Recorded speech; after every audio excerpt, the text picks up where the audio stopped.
Now, before we get to play Zork and take a look at Ghostbusters, the program, you're probably familiar with other movies like Star Wars and Raiders, which had spectacular special effects. Well, some of that same technology is being adapted now for computer games by director George Lucas. Wendy Woods has a report. Welcome to Lucasfilm. For the sake of security, we can't tell you exactly where we are, but I can tell you that this is where programmers have virtually free hands in employing state-of-the-art technology in video game design.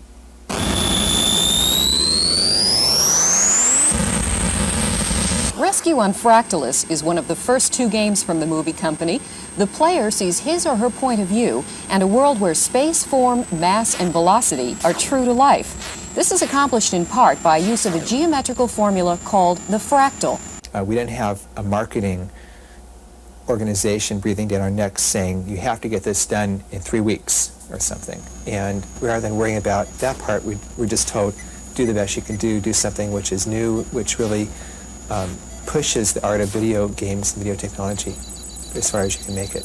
The designer's next games will be for the newest low-end computers. You can be sure the entire industry will be watching. For the Computer Chronicles, I'm Wendy Woods.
Hey everybody, it's Ron with Ron's Computer Videos. I want to thank you for spending just a few minutes with your evening here with us. Great interview today. Let's get right to it. He's an author. He's an early computer literacy advocate and helped produce some of your favorite LucasArts adventure games, Mr. David Fox. How are you doing today, sir? Hey there. I'm good. I have a couple. I have a couple with me. I have more, but they're all in storage. But these are two of my favorites. I know that you kind of just an assist on this one, but this one's really great. Thank you so much.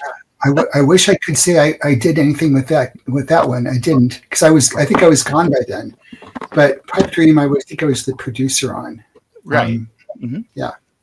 Absolutely. But I know that you with your involvement with like the SCUMM engine and the scripting and all of that, it laid the foundation for all of this wonderful stuff. But kind of what I wanted to start with today is just to ask you about the type of media that you that you watched and enjoyed as a kid, and how that inspired you with your career. Sure. Well, I mean, I grew up in the 50s and 60s. So television was pretty important. That was the early TV audience or generation. We lived in LA. So there's Disneyland, there's Sunday comics.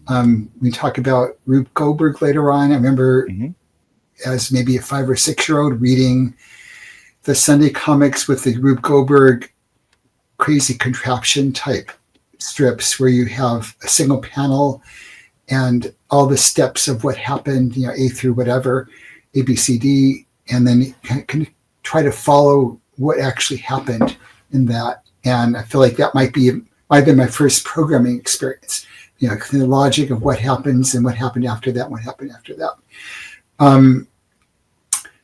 Big lover of science fiction. I was there for Star Trek when it first aired and always watched it. And yeah, I think that's my media. I mean, we didn't have computer games, so I couldn't really claim that. Although we did go, there were arcades you'd go to and put your dime into a machine. but they were all mechanical. They really weren't. There were no screens yet. Yeah. I'm a big fan of electromechanical pinball. I think that there's a lot of those. Just I'm one of those kids that like took things apart. And so that whole world has always fascinated me, because it's like, how did like just like all these relays and all just the precise nature of all of this to just make this work, especially in an environment where you're having them in bars and you're having them in places where people are kind of abusing those machines. But no, I get it. Yeah. Also, when we lived in Studio City, we weren't too far away from the Hanna-Barbera studios, and at least once or twice I rode my bike there. And this is before they realized that the animation cells were valuable, so they just dump boxes worth of them into their big dumpster in the back. Mm-hmm. And I go dumpster diving and come back with a stack of this many cells. I mean, this is like that, and they were in sequence. Mm-hmm. So I could, mostly they were Flintstones, the ones I'm thinking of. So I took them back home. I had a 8mm camera, movie camera, and I was able, that had stop, single frame advance. So I was able to try to reanimate those cells, found a background, and it was more like similar to what you're describing, taking something apart, putting it back together. I wanted to see whether I could put back together the sequence and what would happen, and experimenting with it. I never ended up with a stop motion career, but it was kind of like, okay, I know how to do it. I see how they did it. I could animate a pair of shoes walking across the room. I animated a jigsaw puzzle reassembling itself. Things like that, really simple projects, and then pretty much moved on to other stuff. Well, I know that I've read the story about like going behind Hanna-Barbera and pulling the cells and recreating all that type of stuff. So I absolutely get that experience of just trying to like reverse engineer the process on something that you see on television. It just feels like magic. And for me as a kid, like kind of like playing with computers and stuff like that was absolutely like this whole like amazing world, and I just couldn't wait to learn more.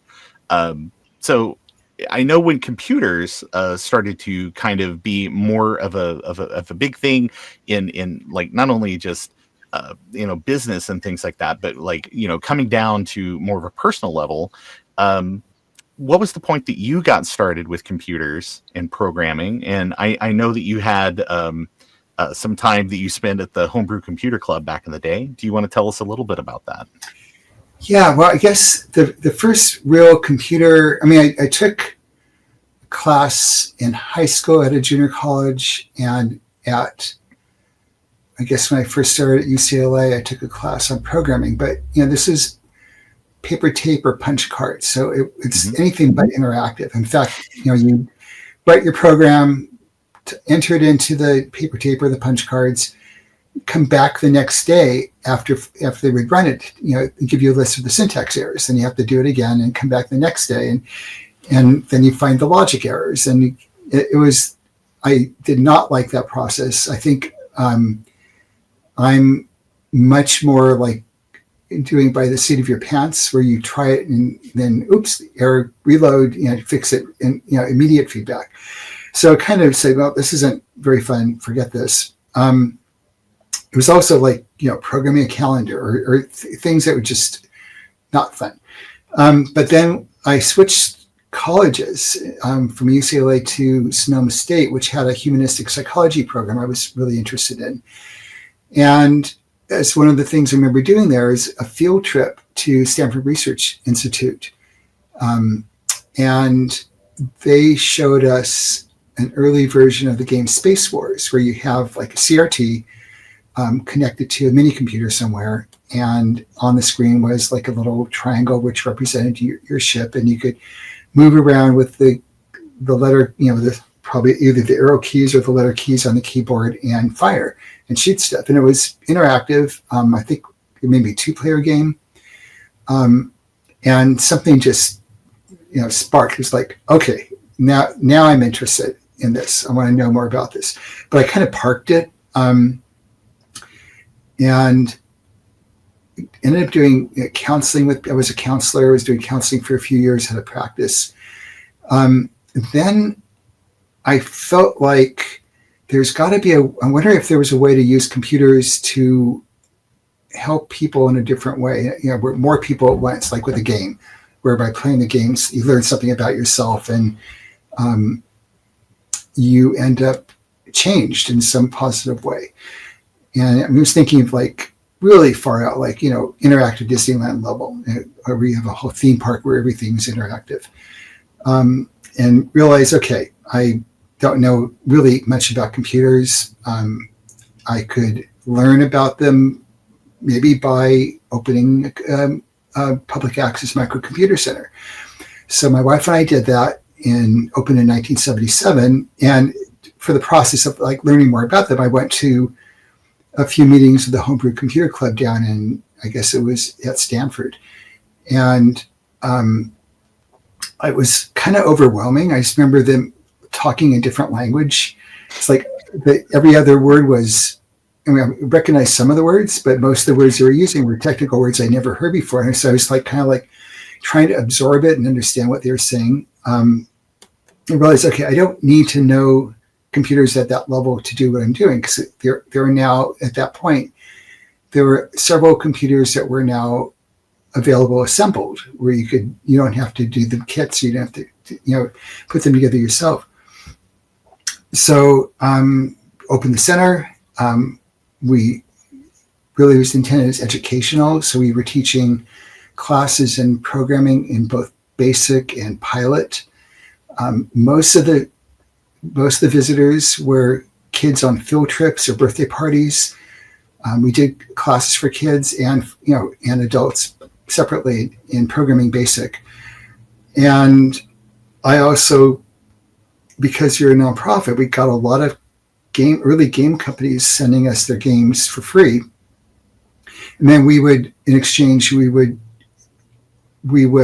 us, me, the kids that worked there or volunteered there would write up reviews, which then got submitted to Creative Computing. And a nice kind of ecosystem where we give back and learn a lot about games, about what worked and didn't work about those early games. I actually I really liked Scott Adams' Adventure International games, they're kind of text style story games. But they only worked on the TRS-80, which we had one of the kids kept his there, and we would give him percentage of the rental. Like I think we were charging $1.50 an hour for members. And so it's okay. I would love to convert this to work on the Apple II and on the CPM system for BASIC, and ended up creating something called Apple Spice, which Scott Adams eventually marketed, which was kind of a basic add-on, AppleSoft basic add-on, which gave the commands that the TRS-80 had that AppleSoft didn't, like if then else, I think string search, things like that, because that's what his program relied on. And rather than trying to redo the logic, I said, okay, let's see, can we patch AppleSoft and do that? And we did. And the process of looking at his code, though, was like illuminating. So, see what the logic was, found some bugs, maybe suggested some UI improvements, I think. And that kind of got me going. I mean, so like the way I like to learn is by taking apart something that someone else already did, rather than trying to do it from scratch. So that was perfect. There was another game that we did for, the first original game that I worked on was called Mix and Match Muppets. And it was Sesame Street was opening a theme park called Sesame Place. And they wanted like maybe a 5-minute game that could be on a kiosk on the Apple II. So I did that and got published also too. And I think that was mostly it. So the other parallel thing that was happening was a friend of mine who helped really with the inspiration of the Computer Center, and he was a author, early computer books author, Waite, had realized that he could have more of an impact and have more books out if you work with other authors. So we co-authored 2 books, and I did the bulk of the writing on both of them, but having him as a guide and going through the whole thing, of course, he had a publisher, so that made it really easy. And one was on Pascal, was a Pascal primer, it was like introduction to the Apple UCSD version of Pascal. And the other, which was a lot more fun, was computer animation primer. And that was kind of like making the decision to do that. I could see as like the key that opened a bunch of other doors for me. First of all, it was playing with animation, learning what you could do on the Atari 800 in the area of animation. And but I also wanted to look at what was happening in the industry at the time and in movies. So that was brand new. And coincidentally, there's this company called LucasFilm that was in the same county that we were in Marin County. And I knew that they had just started a new computer division, and reached out, and they said, sure, come on down. And we set up a time when they gave me the grand tour and showed me a bunch of the clips they were working on. I think one of them was Star Trek II, The Wrath of Khan, the Genesis effect, where you terraform a planet, and it's like you see these real-time fractal landscapes rising up out of a dead moon kind of a thing. And so I wrote the book, and like a year later, I had finished the manuscript. And one of our computer center members who worked at Industrial Light and Magic, Gary Leo, came in and said, hey, did you hear that they're starting a games group within Lucasfilm? And I mean, I got to say that from the time I saw Star Wars, which was the same year that we opened the center, I wanted to be in that universe in some way. And I knew that I wasn't going to fly an X-Wing, but maybe I could work there. And I also knew that there was nothing that I knew that matched what they were going to look for. I wasn't a special effects person. I didn't really know much about film. I had interests in all that, but not as a pro. But when I heard games, I said, okay, this is my area. I could definitely try to get in here. And they had just hired Peter Langston. He hadn't started yet. And I was told that, okay, we're gonna end up, we'll give you an interview, have you come in for an interview with Peter when he starts. And the rest pretty much just happened. I mean, there were the 2 synchronicities. One was that Atari had given Lucasfilm $1 million as like investment to start this group, with the idea that they would get first right of any games that we did. So we have to do games for the Atari. And the fact that my book was on the Atari 800, that was the game machine I was writing about how to do animation. And I had this manuscript, I already had a connection there because I talked to the people. And the other thing was that they were looking for people that weren't already working in a games company. They didn't really want people who had fallen into some existing pattern of coming up with creating games. They wanted to see if we could reinvent the whole process without preconceived notions on how to do it. So all I was local. They didn't have to fly me out. So all these things fell in place. And so, okay. So I got hired. I was like the 3rd person within Lucasfilm, the games group, after Peter, and then Rappur, who was already in the computer division, wanted to switch over from doing a laser film printer to doing games. And then I got hired. So really early, just, totally right place, right time, right recent projects that fit in, everything just lined up. And it's one of those things where you kind of pinch yourself, like looking back, like how could I have ever engineered this if I had intentionally tried to do it? So just like kind of a magical chain of events. Well, it's definitely one of those things where it's like you're saying, like right place at right time, but everything up to that point, it had to happen almost that exact way to make sure with the Marin Computer Center and basically making those connections with like Children's Television Workshop and all of that. I'm somebody that comes from kind of a STEM background. teaching STEM and trying to, especially make sure that young people have exposure to computers and stuff, because I'm a big advocate of somebody that's like, we've got to get young people excited about vintage computing and retro gaming and things like that, because there will come a point otherwise that those things just kind of go away. But right. I love the whole idea of just like, I wasn't exactly the guy that would have been in this role in my own mind, but I was exactly who they were looking for, because it seems like those early days at LucasArts were a lot of just like, we have this place and there's not a lot of pressure to put out a Star Wars right out the gate. Let's hear about some fun ideas, because you're coming in kind of green in a way. And you may have some amazing ideas that are things that people haven't tried before. And right. I think that very much is those early Lucasfilm game titles, where it's just like, we're just trying stuff to see what people would be excited about. Yeah, I say because Star Wars was so huge at that point, this was like 1982.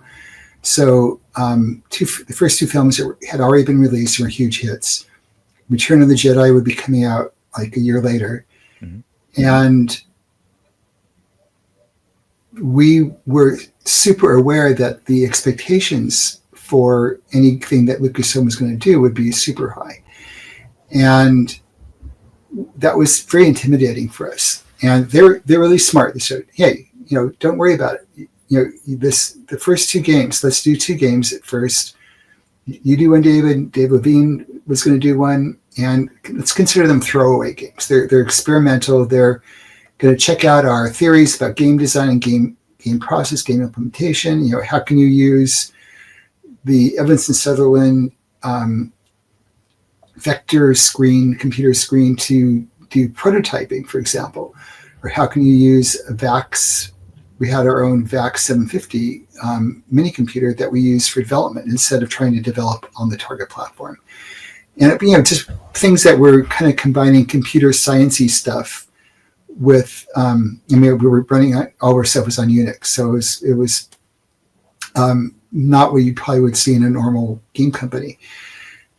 And then just see what happens. And the other thing was me being naive enough. When I first started, we didn't have our space ready yet, or the offices, so I was doubled up with Lauren Carpenter, who was the guy who did the Fractal Mountains and the Genesis effect.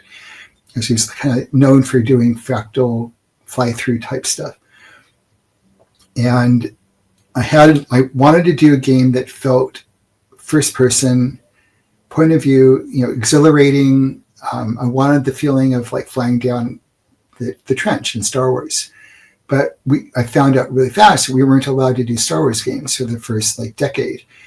And it's because all the licenses had already been committed to other companies. So Atari had Coin-Op, Kenner / Parker Brothers had the home market. So we couldn't touch it. So that was devastating, because the whole idea was I wanted to be in this universe. Couldn't do a Star Wars game. So it's okay. I can still capture that feeling, possibly. And so I remembered the Genesis effect and asked Lauren whether he thought it'd be any way to do fractals on an Atari. And he kind of laughed at the idea at first, and then just started thinking. I kind of lit a little flame there, and he started thinking about how could you do it.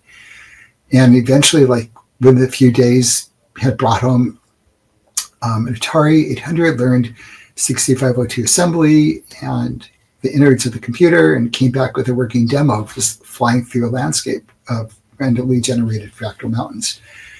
And I said, okay, and at a frame rate that was maybe 6 or 8 frames per second, which was way faster than most flight simulators at the time.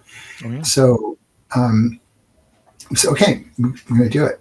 And it was funny because I think it took me another 6 months before I realized it was my game, that it was my game. I was the project leader. I could make the calls on how things were going to go. It was like, oh, I guess I could choose how I want to do this. So it just, it worked really well. We ended up with two really amazing games that were, I'd say, really breakthrough. People were shocked. Dave Levine's Ballblazer, where he was tricking the hardware to create what looked like a 3D scrolling screen, but really using leveraging the Atari's scanline control and having all these tables that made it look like you're actually lookup tables of information where you're going and how the screen should shift based on where you're going. And it was solid. And I was running at like 60 frames per second, which was also something you would never see on those computers back then. And I remember when we first showed it, people were looking under the table expecting to find a Laserdisc player running this simulation, not really actual game. So it was hard for people to believe it was real. So long answer. We at the time, like I said this before in the other interviews, at the time I was really disappointed that we couldn't do Star Wars, but a few years later I started realizing, okay, we're creating our own IP. We're coming at, they gave us the space to develop our own sense of humor, our own style. The graphic adventure games started, I think, being recognizable as being LucasFilm Games or LucasArts eventually because of the humor, the satire, the irreverence that we would always do in jokes. It was just, and then I think that philosophy of in my mind doing games that we were playing with the player, and contrasting that with who we thought our main competitor was, which was Sierra Online, where we felt like they were doing things to trip up the player and to block the player and to slow the player down with random deaths and random blocks that didn't quite make sense. And we said, no, we're gonna try to avoid that. Early on, we would have dead ends and ways you could die, but they were expected. I mean, they were, if you put a glass of radioactive water in a microwave and turn it on, then that's probably not going to be healthy for you to see that. So you would die, but it'd be a comic death, and the game would continue. You earned those deaths. You didn't just click on the wrong pixel. You did something. You blew up Weird Ed's hamster and then showed it to him. Not a smart move. Don't do that. Versus, like, I remember playing a Sierra game and picking up a broken piece of glass, a mirror, and cutting myself and dying after bleeding to death. And I said, why can't I do, if I could do this in the real world without dying, and maybe I could cut myself, I'm not going to die from it. Why should I have that happen in the game?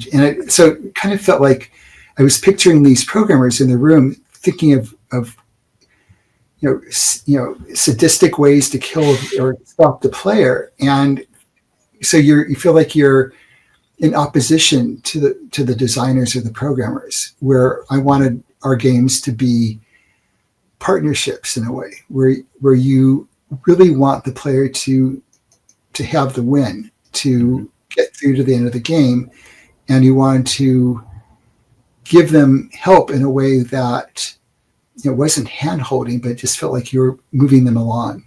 And I think we got better and better at doing that as we progressed, where really Return to Monkey Island was probably the ultimate of that philosophy reaching the final stage. Absolutely. We had kind of talked in the pre-interview about like the comparisons to kind of how earlier adventure games largely kind of felt punitive and adversarial in nature. Don't get me wrong.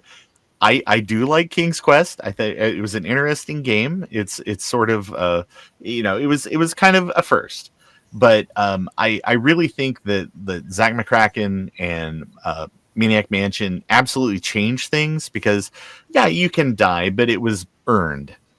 It wasn't just like the real world where death is just random and cruel. It was something where I had to do something funny and out of the way to cause this sort of thing. And I do think that really caused the industry to kind of sit up and take notice, especially Maniac Mansion and kind of that whole thing and what that spawned in other games, just inside LucasArts itself, or Lucasfilm and then LucasArts, and then outside in the industry, where other people were kind of coming up and trying to adopt and make some of those things where it was not as like you couldn't mess up 3 hours ago, and now you're dead at the end. So you brought up the Hitchhiker's Guide and sort of like the Infocom titles and things like that. And I think that there is one of those in there where it's sort of like those games have a lot of moon logic, and one of them was, it's you have to eat the peanuts, because if you don't eat the peanuts, you don't have the right amount of salt. And then in, I think,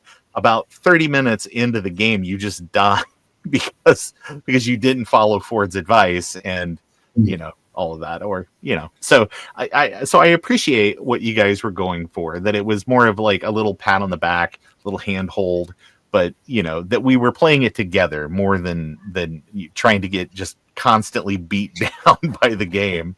I think that one of the tests was, it's okay to have puzzles they're somewhat obscure, but when you figure them out and when you get the solution, or if you have to look it up some way, you don't want the feeling like there's no way I would ever have thought of that. You want the feeling like, oh yeah, of course. You want to realize that you could have gotten it if you just maybe had a little more time, or had hung out with the puzzle a little longer.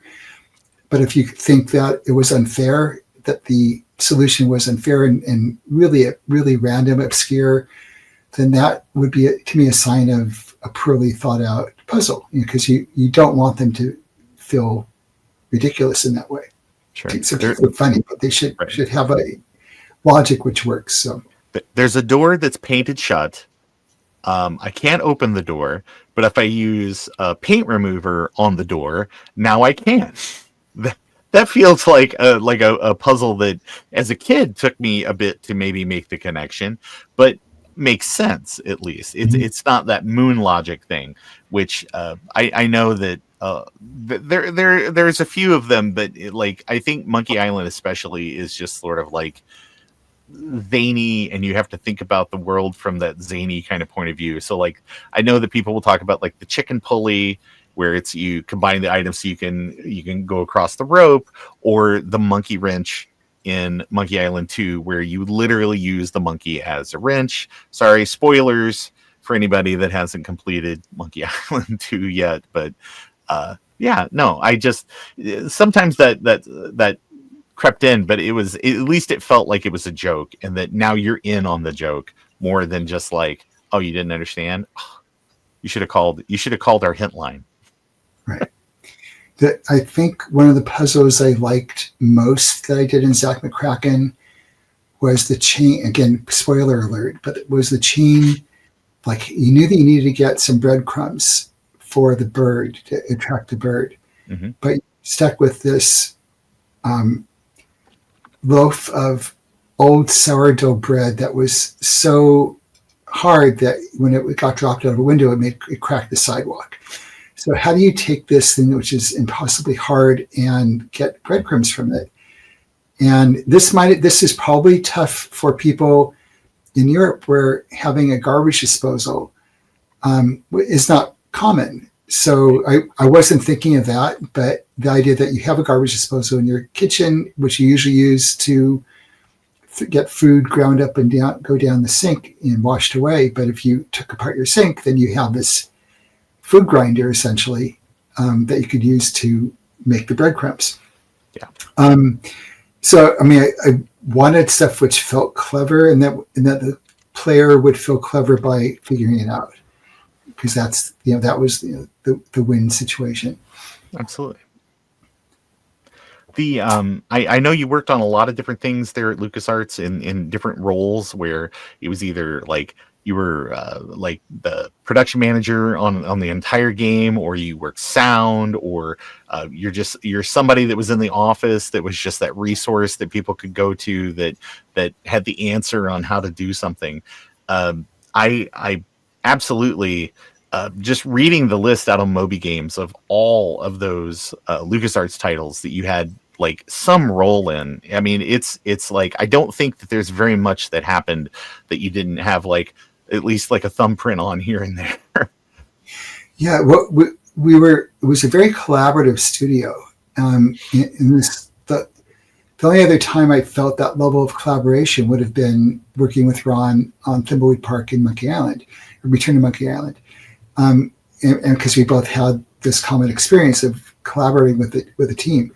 But back then, it was, we often had meetings with various game designers, or where we would sit down and kind of work through puzzles and listening to what people thought worked and didn't work, and play testing. And even if you weren't on a game, you would be involved in some way. So like, even though I didn't really work on the first one, Secret of Monkey Island, during that year, I was the director of operations. So I got credited because I was the one who was in charge of providing resources, people, and hiring the team, or hiring people that we could then use, distribute through other games. And I remember being in a brainstorming session early on where I got one of my ideas made it through to the game, which was always kind of fun. And it was, that was exciting to have that, to have that level of, being able to jump in and contribute in some way.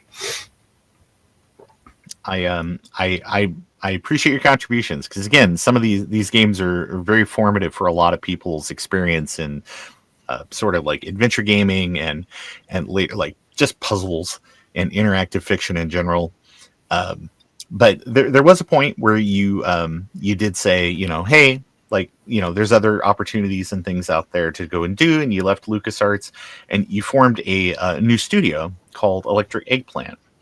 And kind of famously, one of the games that you produced there was Rube Works, sort of based off of that early love of those Rube Goldberg comics and things, and trying to figure out how machines work. How did that kind of come about? I know, because there's other things out there, like there's the Incredible Machine and stuff that kind of ape that are like that kind of thinking style, where it's the chicken lays the egg and the egg goes down the thing and it goes in the pan and all of that. But how did you work with the Goldberg estate to make a game that's actually something that's officially licensed with that intellectual property? Yeah, well, I mean, I liked Incredible Machines when it came out, I think early 1992, maybe around that period. And I recognized it for what it was, which was essentially a tribute to Rube Goldberg's cartoons in chain reaction machines. And this was before YouTube, so you didn't have a lot of people videotaping their own, crazy machines. So I'd say that Rube was still kind of the father of this, at least in this country. And I had done the iPad was out for a few years, and I did a few games, or not really games. They were, my wife, Annie, was the author of a series of books for middle school kids called Middle School Confidential, and they were kind of a hybrid, self-help graphic novel kind of a book. And I was looking for something to learn how to code for the iPad. So I got, we worked with the publisher, and they gave us the rights to use the art. So I kind of did a graphic novel reader, comic reader within it, which we then sold separately. And when I finished that, I said, okay, I really want to do a game. And I really like to do a chain reaction machine game, because I was always fascinated with that whole mechanism. And when I did the research to see whether I was too late, searching for Rube Goldberg machines and chain reaction machines, there were like maybe 5 or 6 apps already out that were in that same vein. And they actually said, like in the style of Rube Goldberg, or, similar to Rube Goldberg. So they use his name, but more as a description of what kind of game they were. It was very clear that these weren't licensed officially. So I said, okay, what is that? That means that there is nothing that was licensed. Is it possible that no one's tried to license the actual IP? Do people actually know what the original IP is? It's like when you have the word Rube Goldberg machine in the dictionary as a definition, where did that come from? Do people even know that this came from a series of cartoons that he did, like the 1920s, 1940s time period? So I searched online and found a website, rubegoldberg.com at the time. Now it's .org. And there was places to send a message. So I wrote a letter, email describing my background, that I've been at Lucasfilm, which, Lucasfilm / Star Wars, if you know them, most people don't know the name of the company Lucasfilm, they at least know Star Wars. So it's always been an entree into things. And kind of said, okay, well, I reached, maybe in a month or two, I'll hear back with a no or whatever. And I got this phone call the next morning that, I emailed them on a Sunday. On Monday morning, I got a call, and this woman was very nice and said we're actually very, very interested in doing something like this. We've been approached before, but the people who approached us were like large companies that were clearly only doing it for the money. And it's clear that you love this license. You love Rube's comics. You remember them. And then, like 10 minutes in the conversation, she said something like, I want to honor my grandfather's legacy. And I said, what? And she just kind of continued talking after that. And I said, wait a second. Your grandfather was Rube Goldberg? And she said, yeah. And I said, oh, and it was like stunned silence for a second while I kind of collected my thoughts and said, okay. So it just worked. It just another flow type thing where contacting the right person at the right time. And Jennifer George is her name. So I had no hint that there was a Goldberg connection there.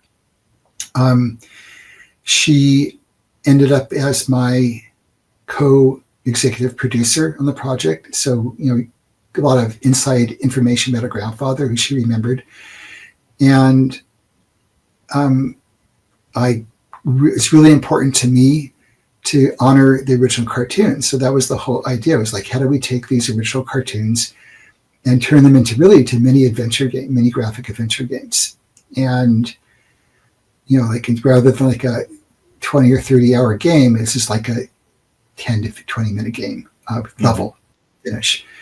And the idea was you take the original cartoon or comic, one panel, pull out most of the items from inside it. You leave some in, take out some out, put them into your inventory, and then you have to assemble the objects with hints. You get hints on each object about what it is, and something important about that object, which might relate to something you find out about another object. So, oh, well, this one should, this creature doesn't like water. There's a water bottle. Okay, there's a possible connection there, and then you assemble the cartoon. And it looks very similar. Of course, we did it in color. Ours was in 3D, or using Unity at the time. And the game came out. And it's actually another LucasArts connection.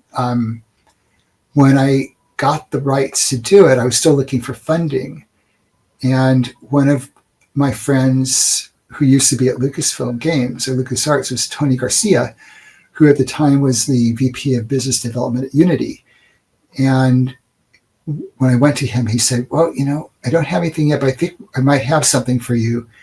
We're going to, and then found out they were going to start like a little studio within Unity for games called Unity Games.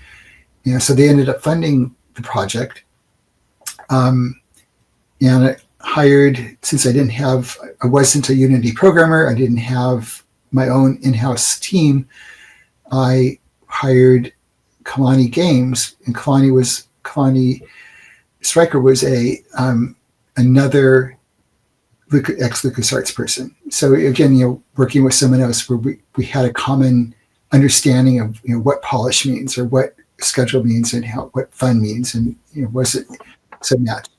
So his team in Austin did the production, and I was kind of the executive producer along with Jennifer, and the game came out in 2020. It's 12 years ago. It was 11, 12, 13. It was in November 12th, 2013.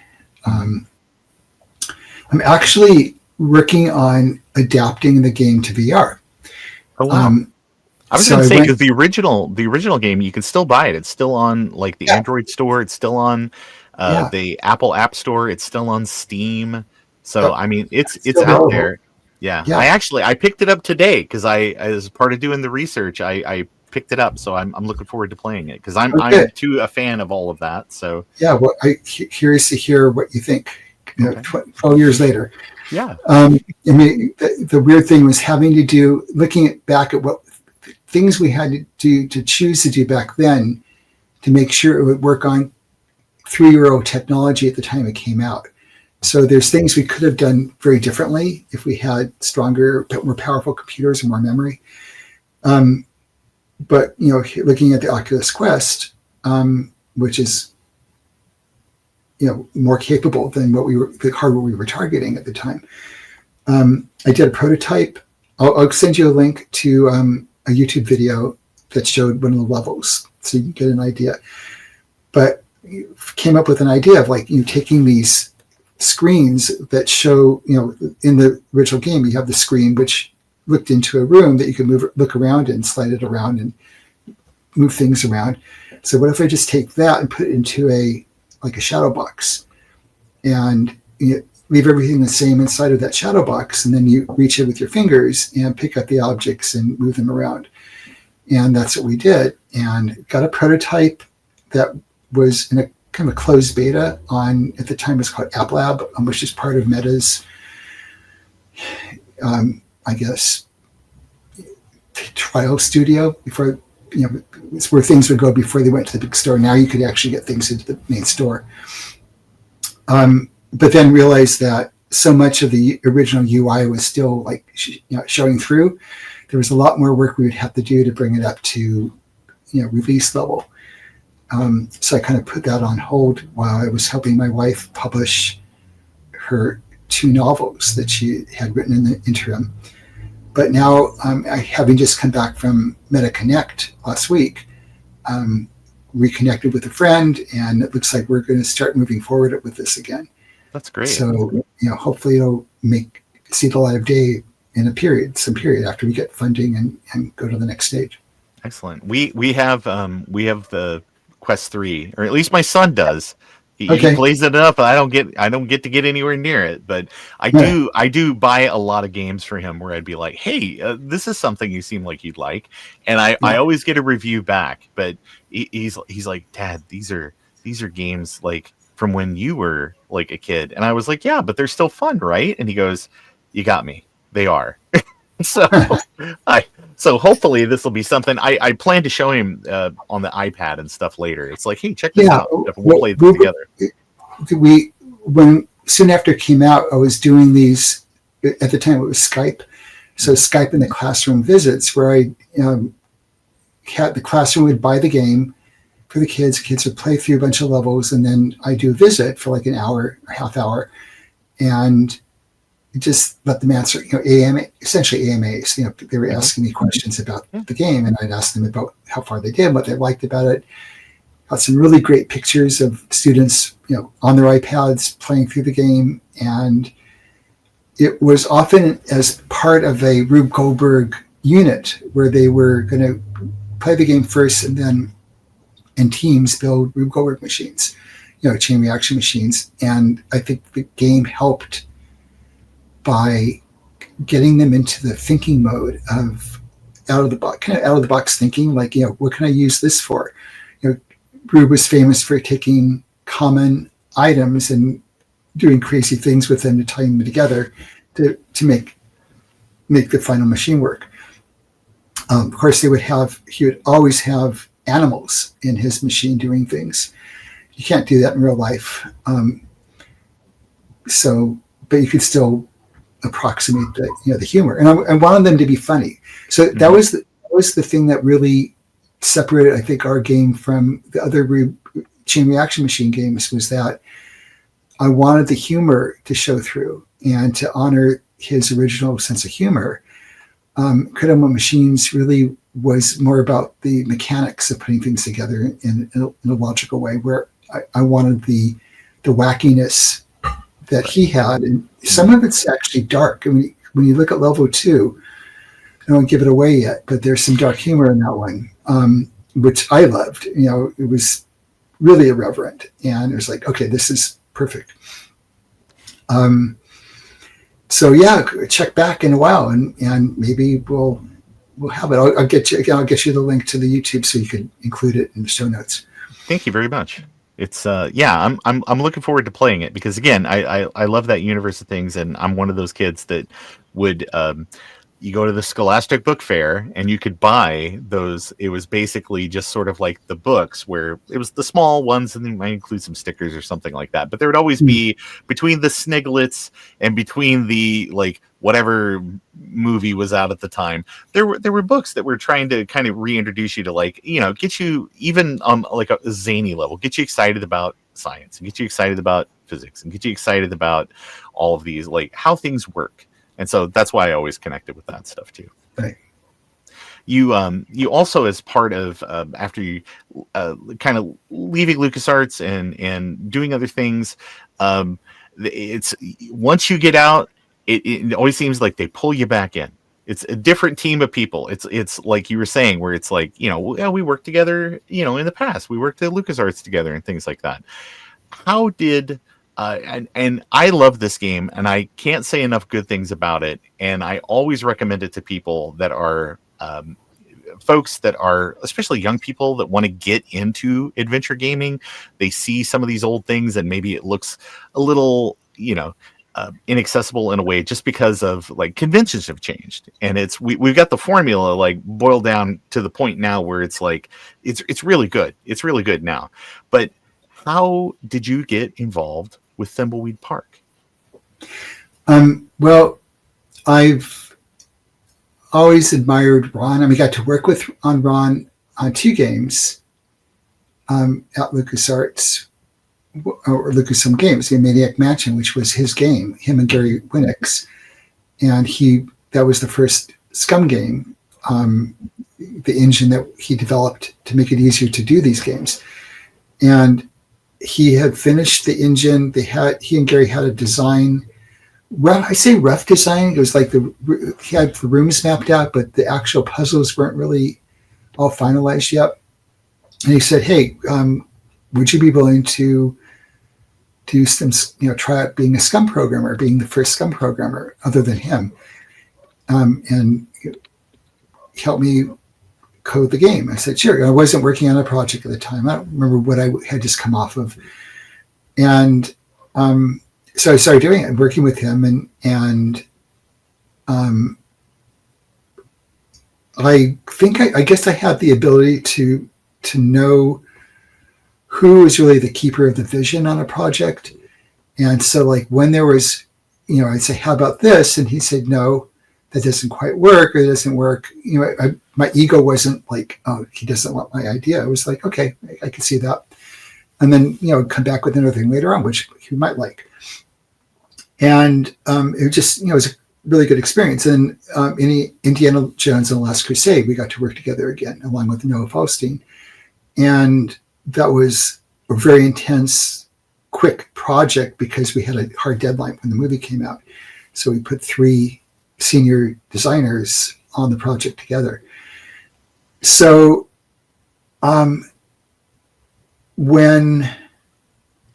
so there was another connection, I guess. This is not really, so I kind of stayed in touch with Ron off and on. My wife ended up being one of the co-designers for 3 of the Humongous Entertainment games. Mm-hmm. We're PUD fans here for sure. Yeah. And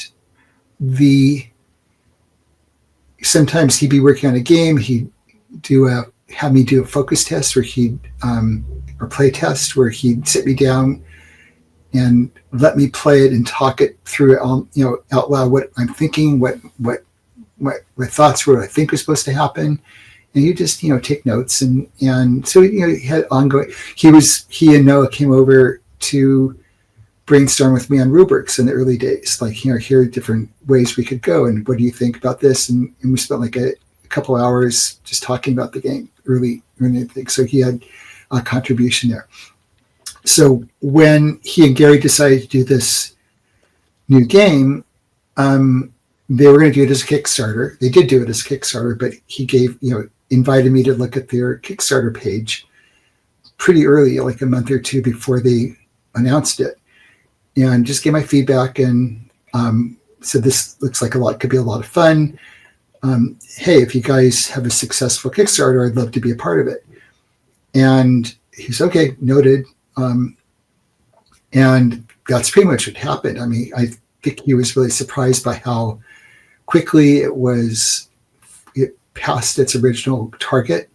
Mm-hmm. And it was double what the original target was. And at some point he said, okay, we have enough money now where we could hire David and we could hire Mark Ferrari to do the art. And that kind of changed the whole early concepts to, now we have a amazing pixel artist for backgrounds. Mm-hmm. And I remember watching that and kind of how the art styling kind of it definitely had a change where it was sort of like when everybody realized this is really real and people are really excited about this. So the original look was much more Maniac Mansion, Commodore 64, and when Mark came on, it was much more early 90s instead of late to mid 80s in terms of what we could do with the color space. And we didn't, we decided, okay, let's just go. Mark's talent was like working with color and, the beautiful sunsets and different scenes that he was able to do with lighting. It's amazing with how to do lighting in the different scenes. And it was a super fun project. There was early brainstorming sessions since both Ron and Gary were in the Bay Area. We would meet at Gary's office near Santa Cruz and spent, I think, maybe 2 or 3 days. I think it was a couple of days, then later on another day, where we just brainstormed all the intricacies of Thimbleweed Park. And then the production, it was virtual, and we were all in different locations, and it worked. And then, of course, that set it up for when Return to Monkey Island came out. I was able to jump onto that, and that kind of, I think this was around April of 2020. We just had a lockdown for COVID, and we're stuck in our house. And Ron said, "Hey, I have this new game engine that I'd like to try out. And let's take the assets from Thimbleweed Park and create this, it's kind of like a free game that we're going to give away to people as like a COVID gift, for people who are stuck at home." Dolores, yeah. And it was Ron's concept of, what he wanted the story to be. And he said, okay, I could do that. And there are a couple, the engine was similar. It felt very similar to what we had done with Thimbleweed Park, but it was a slightly different engine, different syntax, slightly different, more capabilities. We were trying out a different UI rather than verbs. We wanted to see if we could do it with selectable verbs that were hovering. And then we took about maybe a month working on it and gave it away. And he also gave away the source code for the scripts, not for the actual engine, but for the scripts. So people can go onto GitHub and grab it and take a look at the insights. And that was, it was a lot of fun. It felt like a gift that we're giving, but I didn't know at the time what the project was he was working on was Return to Monkey Island. It was still the contracts hadn't fully been signed yet. and it was possible that it wasn't going to happen. So it took another several months, I think maybe end of August, before we actually had it, before he told me what the new game was after I signed the contracts, the NDAs in blood. and when he told me what it was, my jaw literally dropped, because I knew Ron's feeling about the whole thing, that he was never going to do another game in that universe unless he had owned the rights. And we also knew that he never would be able to own the rights because Disney would never sell them. And since Disney owned Lucasfilm's assets, they owned that property too. But, some magical things happened. Devolver wanted to do it. They knew the guy there. Devolver knew people at Disney, and everything just kind of happened before I even, I didn't know any of it that was going on in the background. So he asked me if I was interested, and I said, yeah, for sure. And I mean, Secret of Monkey Island was probably one of my favorite all-time adventure games, but I never really felt any ownership, because I was really there as a support person, not really working on it. So the idea of actually being able to work on a Monkey Island game was super exciting. Well, they're both really, really great games. I love Thimbleweed Park. I like the story of it is excellent. I like the idea of it's got that. I don't want to give away too much for people that haven't played it, but it's got that Dirk Gently sort of like a holistic sort of view of this adventure that all of these characters are on, because everybody's story interacts with everybody else, and they're maybe not working towards the same goal on a conscious level, but it all gets there kind of in the end. So you have Maniac Mansion, where you have the kids go into the house, they're trying to save Sandy, they're helping Dave, you always have Dave, and then you've got some friends that come along. Thimbleweed Park, you have these very different people that are all there for different reasons that just happen to go on this adventure together, and we just kind of get drug along. I think it's an excellent game. If you're at home and you're watching this, you haven't played Thimbleweed Park, drop what you're doing. You just hit pause on the video. Go play Thimbleweed Park and come back. It's just a masterpiece. And I did not know the connection with. I played Dolores like many people. I didn't realize the connection with that and Return to Monkey Island, where it was basically testing out sort of some of the play, elements and things like that to, for this new game that might not have been. I know that I recently interviewed Dominic Armato, who was the voice of Guybrush Threepwood. He was like, when they just called me out of the blue one day and kind of said that we're wanting to do this thing, and he was like, I never thought that this would ever happen with everything with the connection with Disney and owning, with their purchase of Lucasfilm and all of that this would just be something that would never happen. And right. So it betrayed everybody's expectations, but then absolutely it just smashed it. Just absolutely just a wonderful game. I can't say enough good about it. Go play that one too, folks at home. Yeah. And you do not have to play the first ones to play that one. I mean, we in that one we were very careful to I'd say Ron and Dave were very careful to give you enough context and avoid too many in-jokes that would make you feel like you were left out. We give you enough information at the beginning to give you kind of that previously in the other Monkey Island games, here are the chapters of Guybrush's life. Mm-hmm. But you don't really need to know any of that to play the game, because it's not the puzzles and the plot really aren't dependent on that. I mean, I think if you have them, it's extra color, it's extra backstory for you, but it's not required.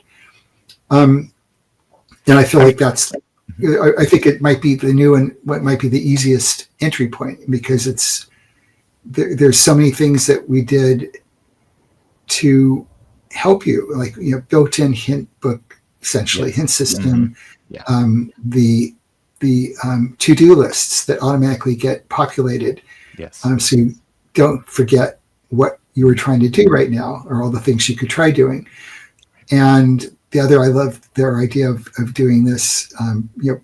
If you put the game aside for a few days and come back, there'll be like the option to get a, previously on, Yes. here's what we did so far. Remind you where you were. Yeah, I like the framework of that too, where it's Guybrush is telling his son is like, do we need to? Or it's basically, I think the line is something to the effect of, do we need a reminder about what's happened so far?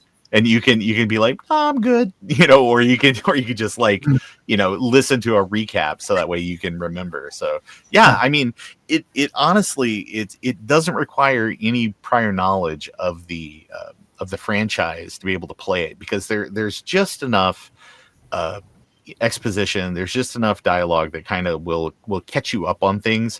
And I absolutely love that. It's kind of controversial, the ending of part 2, where it's just sort of like what's going on here exactly, and then then that was retconned kind of out of existence. But it's really great that they were able to that everybody was able to just be like, okay, we're gonna just pick that up right where we left off. But it wasn't what you thought it was anyway. It was, here's this other thing, and now it's a an introduction to our new game. But so we're not punishing people for not being experts on the franchise, but we will put a thing in the game for super fans, because there's the trivia cards. So as you kind of wander around the game world, you pick up the card. It'll have, it's like, how many heads did the monkey have at the end of whatever, and you can, if you get the answer right, there's a little Steam achievement that's associated with that. If you don't get it right, you get another chance to answer it later on. Yeah. I guess that's the equivalent of the specks of dust that we did in Thimbleweed Park. Yes. Which much less entertaining, but I think than the trivia. I do like the fact that you can, one of the achievements in Thimbleweed Park is not picking up any dust in the entire game. And there's actually a point in late game where there's an item on the ground right next to the dust. Like there is exactly one dust pixel. I mean, it's a pixel. It's one gap between those things, and you can accidentally pick it up. So it's like in the guides and stuff online, I think people at this point have said, make sure you save your game before you kind of come over to this area, just in case, if you're trying to get the achievement, that you don't blow it at this point. Yeah, I didn't write that code. I'm pretty sure that when Ron wrote that code, that the location for the desk was totally random. Mm-hmm. So it might have been. It might have just been my playthrough, right? Yeah, it might have been a fluke that you just had it one so close, because I don't think we were trying to trick you up there. Mm-hmm. Well, I think it's something along the lines, and I could be wrong, because it has been about a year since I played through it last, but it's like maybe you're on a path and you're having to click to go through the path, and if you just happen to hit it, it's something like that. But I do know for a fact that there's a couple of things where you can miss out on achievements if you did things in slightly different order. Like you didn't have, like the Chuck the Plant thing. I think you have to specifically pick up the Pepsi or something like that earlier in the game, so that way you have it, because there is a point where you can't go back after this point. I know that Return to Monkey Island also has a thing where you actually go and there's a character that you can save, but you have to specifically have gone and picked up an item first so that you can save them later in the game. But I mean, you can always reload and resave, and it encourages multiple playthroughs to kind of get the full experience of things. So right, and also the easy and hard modes for both games. Yes. And in Return to Monkey Island, there's also a extended dialogue mode. Mm-hmm. So you get some more of the writing. And that was, I think, Dave wrote extra dialogue, and then in playing through, he said, this is dragging a bit, so he's going to cut. But rather than throwing it away, he just put it within this flag, so that if you really want to get the extended version, you get to go back and get it. I'm one of those people that explores all the dialogue trees. I know that there are some people that are just like, I want the meat of the story. And very kindly, I think it was established kind of around Monkey Island too, that if you pick the fourth option, that is generally speaking sort of like the most direct in service of the story, and then the flavor text or background and stuff are going to be your upper three options on things. But I'm one of those people that did go back through and replayed Monkey Island. I did the long playthrough of things. I played through the short mode just to kind of see how things are different, and I do appreciate that some of the puzzles are just sort of, abbreviated for time, where it's like, you're going to have to go and get, to make this food item for one of the members of LeChuck's crew, you've got to do these things in a certain order and collect this stuff. Or in the kind of abbreviated mode, you could just go in and you do the one step, you get the item, and then you can kind of continue on. So it's depending on the type of gamer you are, because there are folks that just want to, like, I want to live in this world and just kind of exist with all of this cool stuff. And then there's other people that are just like, I just want like that tight 2-hour sort of like movie as interactive fiction experience. And it's nice you can get it either way. Great. So if Ron asks me to do another adventure game, I'm in. I know he just finished. He's either just finished or just announced an RPG that he's been working on for a few years. Mm-hmm. So I haven't gotten to play it yet. And the game is called Death by Scrolling. And I know that got announced at Gamescom in August in Germany. But I don't know what the release schedule is. I'm not involved with the game. Okay. Well, but I'm sure he's going to target all platforms and everything. Well, I hope you're back on the team soon. It seems like a fun group of folks to work with. Yep.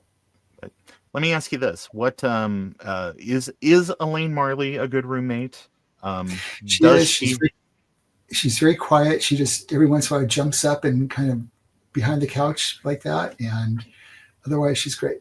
This was from PAX West. We had stand-ups for a big Monkey Island display, and there was a point where we got an opportunity to have a couple of them. If you wanted to pay for the shipping, then you got to take it home, keep it. I also have. I don't know if you could see it. I'm going to try to rotate my camera.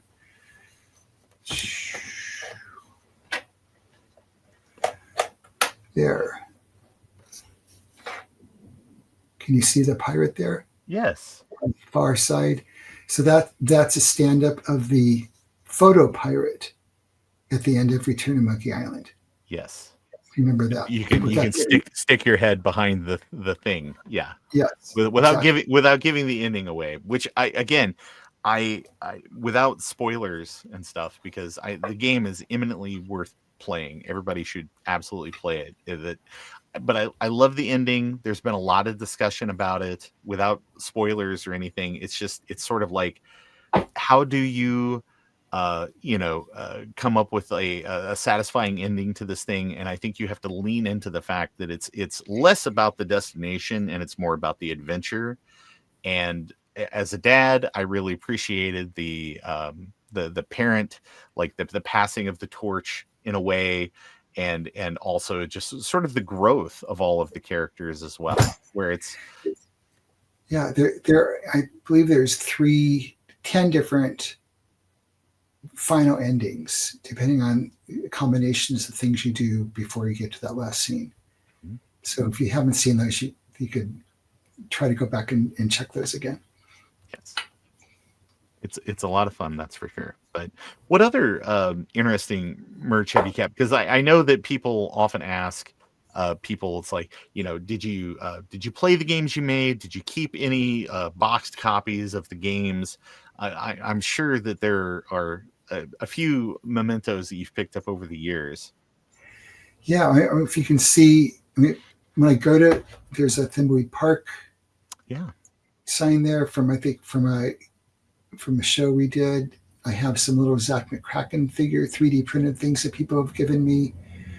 I just got my first Zak McKracken hat from a friend in the Netherlands.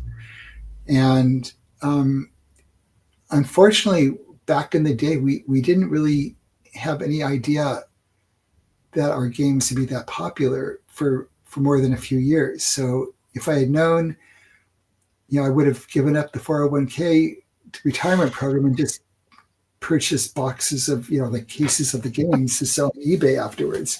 So I think I have 1 or 2 copies of the games I've worked on, but that's about it. And yeah, I mean, you can see, did I show that? I don't know if I went far enough over it. There's a, go a little further. There's a Return of the Jedi poster. Oh yeah, very nice. Actually, it says Revenge of the Jedi. Right. You know, the original title. And there's a Temple of Doom poster behind the pirate, which you can't really see. So Is that the box Zak McKracken there on the ground with the yellow border? No. So someone recently, there was a guy in Germany who tried to kind of compiled a bunch of Zak McKracken material that he found online. Oh wow! And together in like a book. He's not selling it. He just wanted to do a bunch and gave me a copy of it. Because it's like a fan active love thing. Yeah.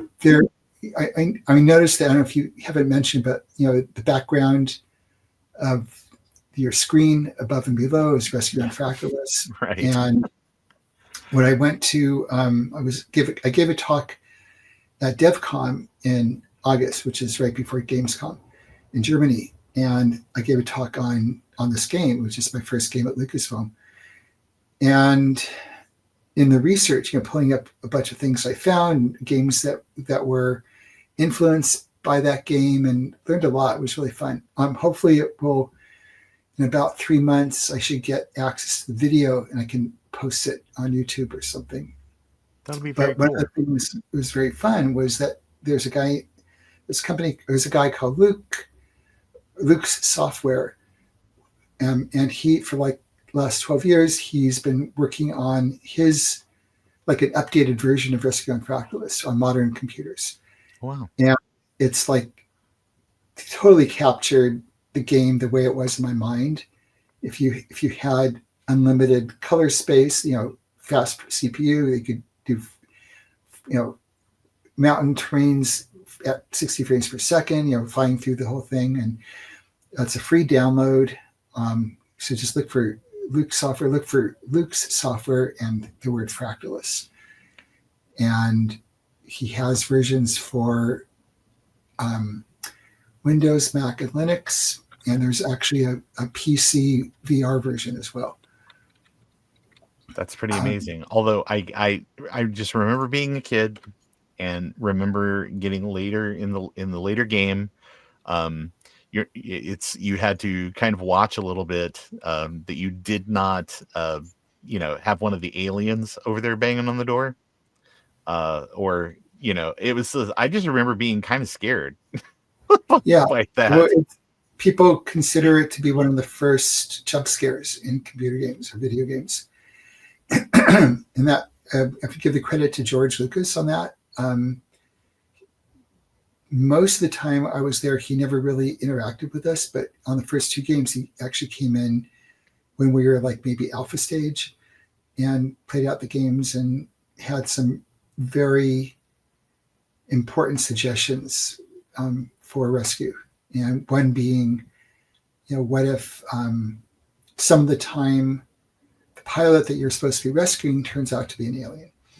And the other was add a fire button, because originally I was trying to make it pure rescue and that you didn't actually shoot stuff. And he was right. You needed to shoot stuff also for it to work. So thank you, George, for that, for both of those. Yeah.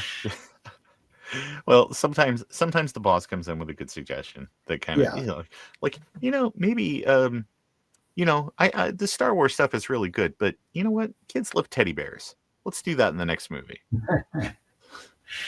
Yeah, I don't know about that one. That's fine. But...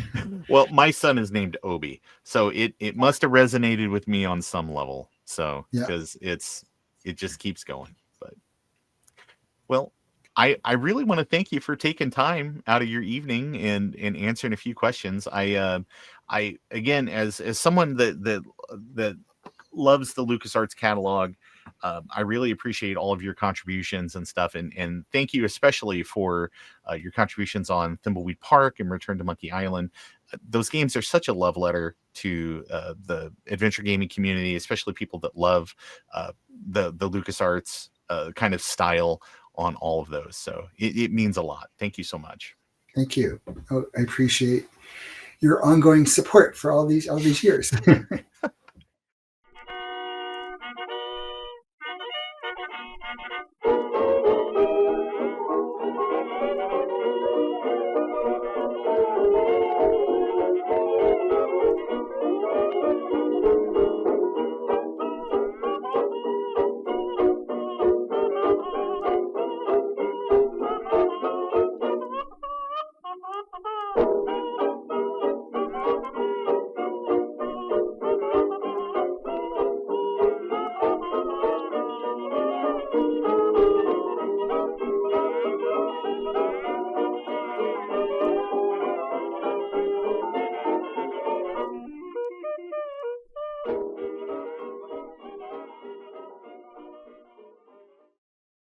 Hello all, thank you for coming to this very important informational meeting.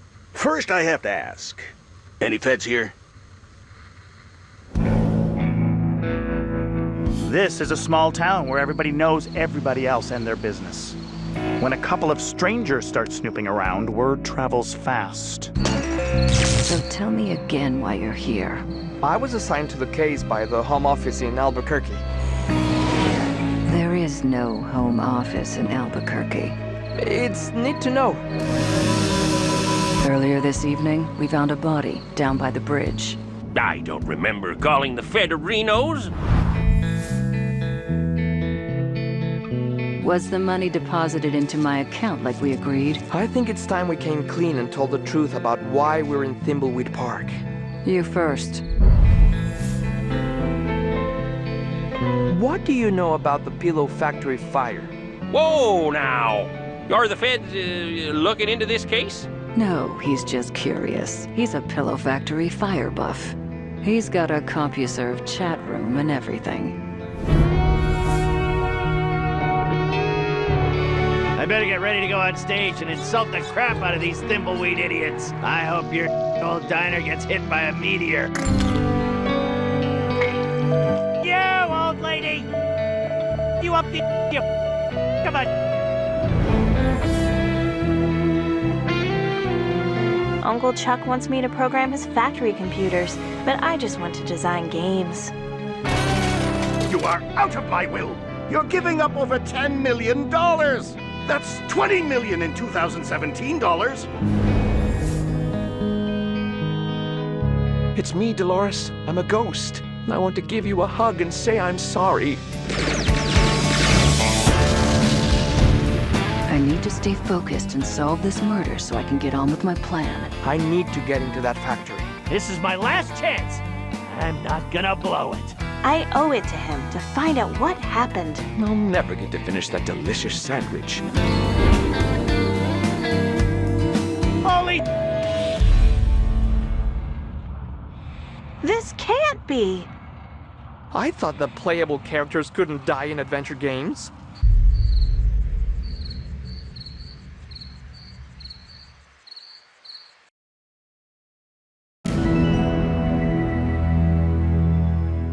Pirating is in my blood, like adrenaline or stale grog. I've been in enough scraps to fill a dozen scrapbooks. I've got stories about ships, fights, love, treasure, betrayal, and root beer. But how about one that has all of the above? My name is Guybrush Threepwood, and this is a story about the time I finally found the secret of Monkey Island.